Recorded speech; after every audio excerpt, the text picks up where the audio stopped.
الحمدللہ رب العالمین والصلاة والسلام علی سید المرسلین اما بعد فاعوذ باللہ من الشیطان الرجیم بسم اللہ الرحمن الرحیم الصلاة والسلام علیک یا رسول اللہ وعلی آلک واصحابک یا حبیب اللہ الصلاة والسلام علیک یا نبی اللہ وعلی آلک واصحابک یا نور اللہ۔ بیان شروع کرنے سے پہلے کچھ اچھی نیتیں کر لیتے ہیں، حدیث پاک کے اس فرمان پر عمل کر لیتے ہیں کہ نیت المؤمن خیر من عملی۔ جتنی نیتیں اچھی زیادہ ہوں گی، گڈ انٹینشنز جتنی زیادہ ہوں گی انشاءاللہ اتنا ثواب بھی زیادہ مل جائے گا۔ سب سے پہلے نیت کرتے ہیں کہ اللہ کی رضا کے لیے اول تا آخر بیان میں شرکت کروں گا۔ یہ بھی نیت کرتے ہیں انشاءاللہ کہ توجہ کے ساتھ بات چیت سے بچتے ہوئے، ادھر ادھر دیکھنے سے بچتے ہوئے، موبائل فون کے استعمال سے بچتے ہوئے ممکن ہوا تو دو زانوں بیٹھ کر بیان کی تعظیم کی نیت سے بیان سنوں گا۔ جن کے لیے ممکن ہو وہ دو زانوں بیٹھ جائیں، جس طرح تحیات میں بیٹھتے ہیں، باادب طریقے سے جتنی دیر بیٹھ سکیں، تھک جائیں تو پھر جیسے چاہیں بیٹھ جائیں، انشاءاللہ اس کی برکتیں بھی آپ کو حاصل ہوں گی۔ پیارے اسلام بھائی، درود پاک کے بے شمار فضائل و برکات ہیں۔ مصطفیٰ جان رحمت شمع بزم ہدایت صلی اللہ تعالی علیہ وسلم کی ذات والا تبار وہ ہے کہ جس پر درود پڑھتے چلے جائیں اور رحمتیں برکتیں لوٹتے چلے جائیں۔ کوئی اور کام آپ قرآن مجید میں ایسا نہیں دکھا سکتے جس کے بارے میں رب نے کہا ہو کہ میں بھی کرتا ہوں، فرشتے بھی کرتے ہیں، ایمان والو تم بھی شامل ہو جاؤ۔ ہمیں اپنے اس عظیم کام میں رب شامل فرما رہا ہے۔ میرے آقا علیہ الصلوۃ والسلام کو درود پاک کی حاجت نہیں۔ ہم امیجن نہیں کر سکتے کہ اللہ کے فرشتے کتنے ہیں۔ فقط ایک روایت، ایک اشارہ دے کر گزر جاؤں گا۔ ماشاءاللہ کیلکولیشن ماسٹر لوگ بیٹھے ہیں، جلدی پکڑ لیں گے میری بات کو۔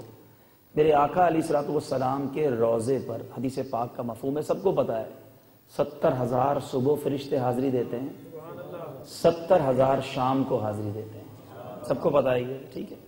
یہ جو صبح والے ہیں یہ شام نہیں آ سکتے، شام والے صبح نہیں آ سکتے، اور جو ایک بار آتا ہے وہ دوبارہ نہیں آ سکتا۔ یہ کیا ماجرا ہے کہ ایک ہی بار حاضری؟ امام اہل سنت اس پورے ماجرے کو اپنے اشعار میں بیان کرتے ہیں، لکھتے ہیں 70,000 صبح ہیں، 70,000 شام، یوں بندگی زلف و رخ آٹھوں پہر کی ہے، جو ایک بار آئے دوبارہ نہ آئیں گے، رخصت ہی بارگاہ سے بس اس قدر کی ہے۔ پھر کہتے ہیں یہ بدلیاں کیوں ہیں؟ کہتے ہیں یہ بدلیاں نہ ہوں تو کروڑوں کی آس جائے، یہ بارگاہ مرحمت عام تر کی ہے۔ فرماتے ہیں اللہ کے فرشتے اتنے ہیں کہ اگر یہ بدلیاں نہ ہوں تو کروڑوں رہ جائیں گے۔ 1450 ایئرز اپروکسیمیٹلی ہو چکے ہیں۔ آپ کے پاس کیلکولیٹر بھی ہیں، کمپیوٹر بھی ہیں، کبھی اکیلے میں بیٹھ کر کیلکولیٹ کرنا کہ 1450 سال میں دن کتنے بنے۔ ایک دن میں 1,40,000 رب کے فرشتے آتے ہیں، اور ہمیں نہیں پتا قیامت کب آئے گی، رب کو تو پتا ہے نا۔ جب بھی یہ کیلکولیشن بنائی گئی ہے، فرام دا ڈے when رسول اکرم صلی اللہ علیہ وسلم comes in his grave، پیارے آقا جب سے اپنے مبارک روضہ انور میں آئے ہیں، جب سے لے کر صبح قیامت تک 70,000 فرشتے صبح آئیں گے، 70,000 شام آئیں گے۔ اگر 5,000 سال کا بھی یہ پیریڈ ہے، 3,000 سال کا، ہم نہیں جانتے، کیلکولیٹ کیجئے گا اللہ کے فرشتے کتنے ہیں۔ اور پھر امام اہل سنت ہم غلاموں کو کیسا مجدہ جاں فضا سناتے ہیں کہ سنو سنو، معصوموں کو تو عمر میں صرف ایک بار معصوم ہے فرشتے، گناہ نہیں کرتے، معصوموں کو تو عمر میں صرف ایک بار آسی پڑے رہیں تو صلاح عمر بھر کی ہے۔ اے گناہ گاروں، ہو گناہ گار، معصوم نہیں ہو، مگر نبی کی رحمت دیکھو کہ ان کو ایک بار 12 گھنٹے، پورا دن بھی نہیں، اور تمہیں صلاح ہے بار بار آؤ۔ بلکہ صلاح کیسی؟ میرے آقا فرماتے ہیں تم میں سے جس سے ہو سکے وہ مدینے میں مرے، کہ جو مدینے میں مرے گا قیامت کے دن میں اس کی شفاعت کروں گا۔ آنے کے لیے بھی ہمیں انکریج کیا گیا، من زار قبری وجبت لہو شفاعتی، جس نے میرے روضے کی زیارت کی اس پر میری شفاعت واجب ہو گئی۔ قرآن بھی کہہ رہا ہے اپنی جانوں پر ظلم کر بیٹھو تو محبوب کے اندر چلے جاؤ. ادھر قرآن بھیج رہا ہے, ادھر محبوب بلا رہے ہیں, بلکہ یہاں تک کہا جا رہا ہے کہ مدینے میں مر جاؤ, کیونکہ جو مدینے میں مرے گا میں اس کی شفاعت کروں گا. اللہ اللہ, میرے آقا کیسے رحیم, کیسے شفیق ہیں کہ معصوم 12 گھنٹے سے زیادہ نہیں ٹھہر سکتے, آسی گناہ بھی کریں اور آقا بلاتے رہتے ہیں. کر کے تمہارے گناہ مانگے تمہاری پناہ, آقا تم کہو دامن میں آ, تم پہ کروڑوں درود. گندے نکم میں کمین, مہنگے ہوں کوڑی کے تین, کون ہمیں پالتا, تم پہ کروڑوں درود. آس ہے نہ کوئی پاس, ایک تمہاری ہے آس, آقا بس یہی ہے آسرا, تم پہ کروڑوں درود. وہ رحیم آقا. اب امیجن کیجئے, کروڑوں نہیں اربوں, ارے اربوں بھی تھوڑے, اللہ کے اتنے فرشتے, اور سب کس کام میں ہیں, محبوب پر درود پڑھ رہے ہیں. زبانیں صاف ہیں, گناہگار زبانیں نہیں, سارا دن عبادت کرنے والے درود پڑھ رہے ہیں. خود رب صلاۃ و سلام محبوب پر درود بھیج رہا ہے. میرے اور آپ کی درود کی کیا ضرورت, کیوں ہمیں کہا گیا؟ علماء لکھتے ہیں یہ بھی رب کی شان کریمی ہے کہ بندوں جھولی بھرنی ہے تو محبوب پہ درود بھیج دو, شامل ہو جاؤ. تو اللہ تعالیٰ کا یہ احسان ہے ہم پر کہ ہمیں اتنے پیور, اتنے یوں سمجھ لیجئے مبارک کام میں, بلیسڈ ورک میں ہمیں شمولیت کا موقع دیا کہ چلو تم بھی آ جاؤ. تو آئیے اس نیت کے ساتھ, اس محبت اور عقیدت کے ساتھ کہ رب کریم تیرا احسان کہ تو نے ہم گناہگاروں کو یہ موقع, یہ زبان دی کہ ہم آقا پر درود بھیج سکیں. محبت کے ساتھ درود پاک کا نذرانہ. صلو علی الحبیب صلی اللہ تعالی علی محمد صلی اللہ علیہ وسلم. محبوب کبریا صلی اللہ تعالی علیہ وسلم کی ذات وہ ذات ہے کہ جس کو اللہ تبارک و تعالی نے بہت سارے کمالات, بہت ساری نعمتوں اور بہت سارے اعجازات سے نوازا. اللہ تبارک و تعالی کا یہ اس کی حکمت, اس کی شان ہے کہ ہر نبی کو اس نے کچھ معجزے عطا کیے اور وہ اس دور کے مطابق عطا کیے.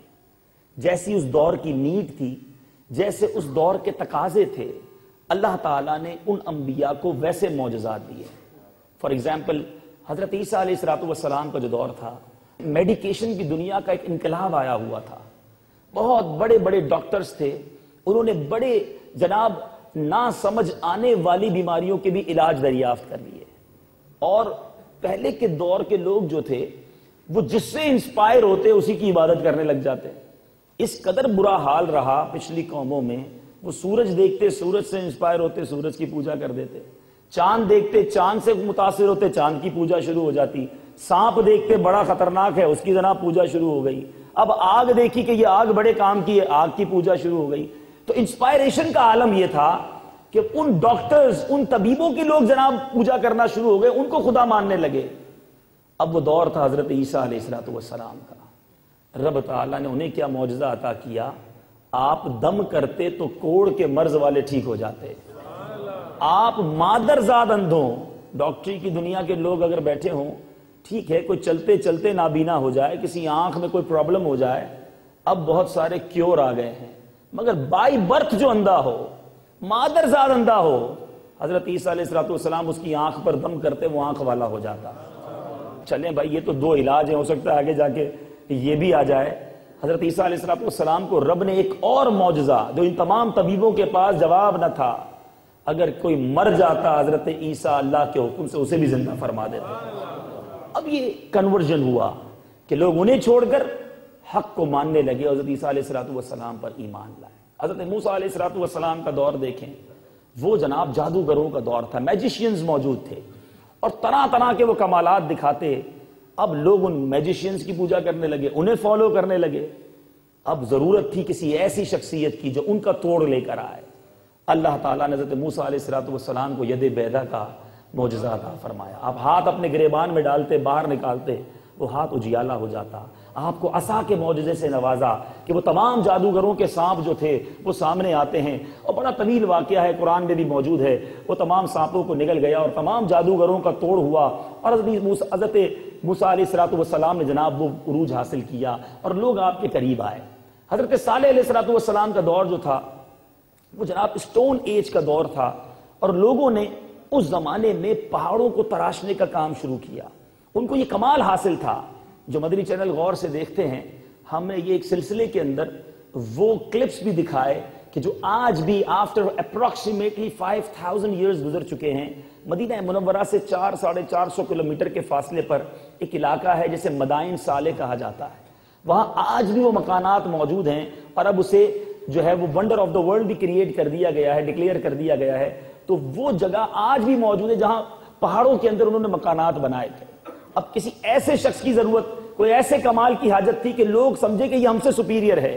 حضرت صالح علیہ السلام جو تھے اپنی قوم میں گئے, انہیں اللہ کی وحدانیت کی دعوت دی. کہتے ہیں اگر آپ اللہ کے سچے نبی ہیں تو آپ اس پہاڑ سے اونٹنی نکال کر بتائیں, اور وہ اونٹنی بھی گابن ہو, بعد میں بچہ بھی دے. کیسی فرمائش, مگر وہ اللہ کے نبی تھے. قرآن پاک میں, قرآن مجید میں یہ واقعہ موجود ہے. اللہ تبارک و تعالیٰ نے یہ معجزہ عطا فرمایا, انہوں نے پہاڑ کی طرف اشارہ کیا, اس پہاڑ سے اونٹنی برآمد ہو گئی. پہاڑ سے مجسمے تو بنائے جا سکتے ہیں, مگر پتھر سے زندہ جان باہر آ جائے, یہ نبی کا معجزہ. اس اونٹنی نے پھر جناب بچہ بھی دیا. یہ الگ داستان ہے کہ اس قوم نے ان کی بات نہ مانی اور تباہ و برباد ہو گئی. اب جناب آتے ہیں رسول کریم رؤوف الرحیم صلی اللہ تعالی علیہ وسلم کی ذات والا تبار پر. اب میرے آقا علیہ السلام کا دور ہے.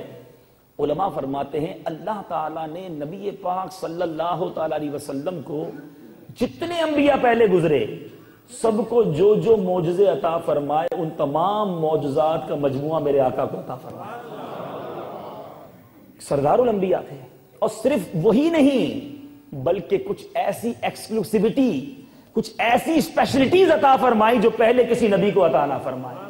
اعلیٰ حضرت لکھتے ہیں نا, وہ خدا نے ہے مرتبہ تجھ کو دیا, نہ کسی کو ملے نہ کسی کو ملا, کہ کلام مجید نے کھائی شہا, تیرے شہر و کلام و بقا کی قسم.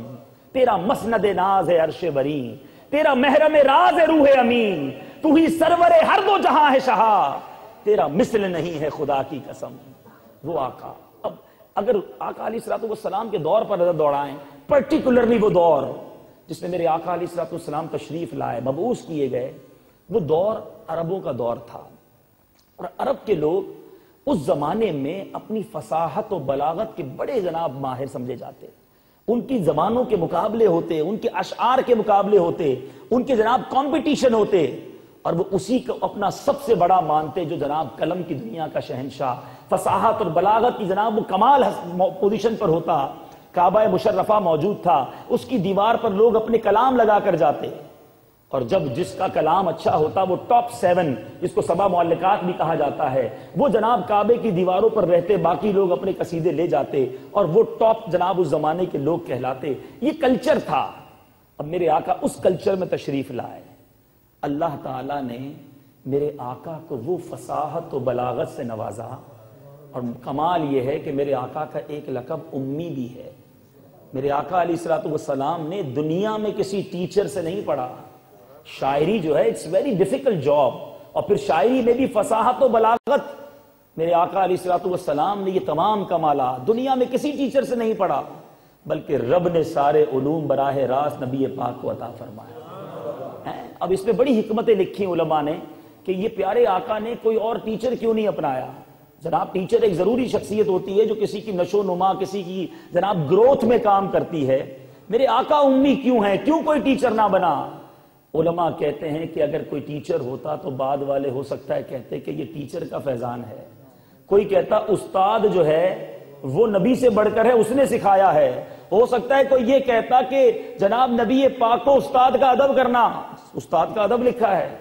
تو میرے آقا کسی کے آگے زانوئے تلمس طے نہ کریں. میرے نبی وہ ہیں جنہوں نے ساری دنیا کو تعلیم دے دی ہے. میرے آقا وہ ہیں جس سے سب کو فیض لینا ہے. تو یہ میرے رب کو گوارا نہ تھا. الرحمن علم القرآن, اللہ تعالیٰ نے براہ راست اپنے محبوب کو سارے علوم عطا کر دیے. اب فصاحت کا عالم کیا ہے, عاشقوں کے امام سے پوچھتے ہیں. اعلیٰ حضرت دیکھتے ہیں آقا تیرے آگے یوں ہیں دبے لچے, تیرے آگے یوں ہیں دبے لچے, فصحا عرب کے بڑے بڑے, کوئی جانے منہ میں زبان نہیں, نہیں بلکہ جسم میں جان نہیں. میں نثار تیرے کلام پر ملی یوں تو کس کو زبان نہیں. بہت سارے زبان والے موجود تھے نا,